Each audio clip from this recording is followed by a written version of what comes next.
এই নির্বাচনে আমাদেরকে টাকার বিরুদ্ধে একটা লড়াই করতে হয়েছে, টাকাকে মোকাবেলা করতে হয়েছে।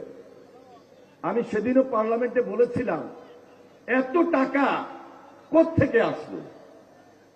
আজকে যদি বাংলাদেশের কয়েকটা ইসলামী ব্যাংক সহ কয়েকটা ব্যাংকে একটু তদন্ত হয়, বোঝা যাবে কারা এই টাকাগুলো উঠিয়েছিল এবং এই টাকার উৎপত্তিটা কোথায় ছিল এবং এই টাকাগুলো কোথায় কোথায় কিভাবে ব্যবহার হয়েছে।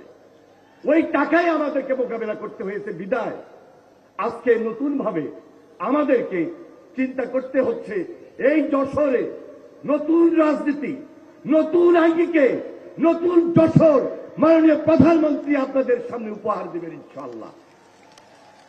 আমি বেশি বক্তব্য রাখবো না।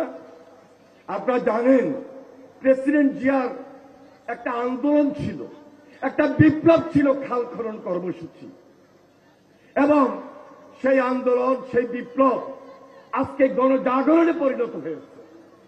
যে অসমাপ্ত কাজ দেশনেত্রী বেগম খালেদা জিয়া রেখে গিয়েছিলেন, যে অসমাপ্ত কাজ আমাদের প্রিয় নেতা, আমাদের আদর্শের নেতা শহীদ রাষ্ট্রপতি জিয়া রহমান সম্পূর্ণ করতে পারেন নাই, আজকে তাদের এই যোগ্য সন্তান, ওনাদের এই জ্যেষ্ঠ সন্তান প্রেসিডেন্ট জিয়ার পথকে অনুসরণ করছেন, দেশনেত্রী বেগম খালেদা জিয়ার পথকে অনুসরণ করছেন এবং এই দেশে খাল খনন কর্মসূচির মাধ্যমে নতুন জাগরণ সৃষ্টি করে এই বাংলাদেশকে আবারও স্বনির্ভর বাংলাদেশ গড়বেন, এই প্রত্যাশা ব্যক্ত করে আমি আমার বক্তব্য শেষ করছি।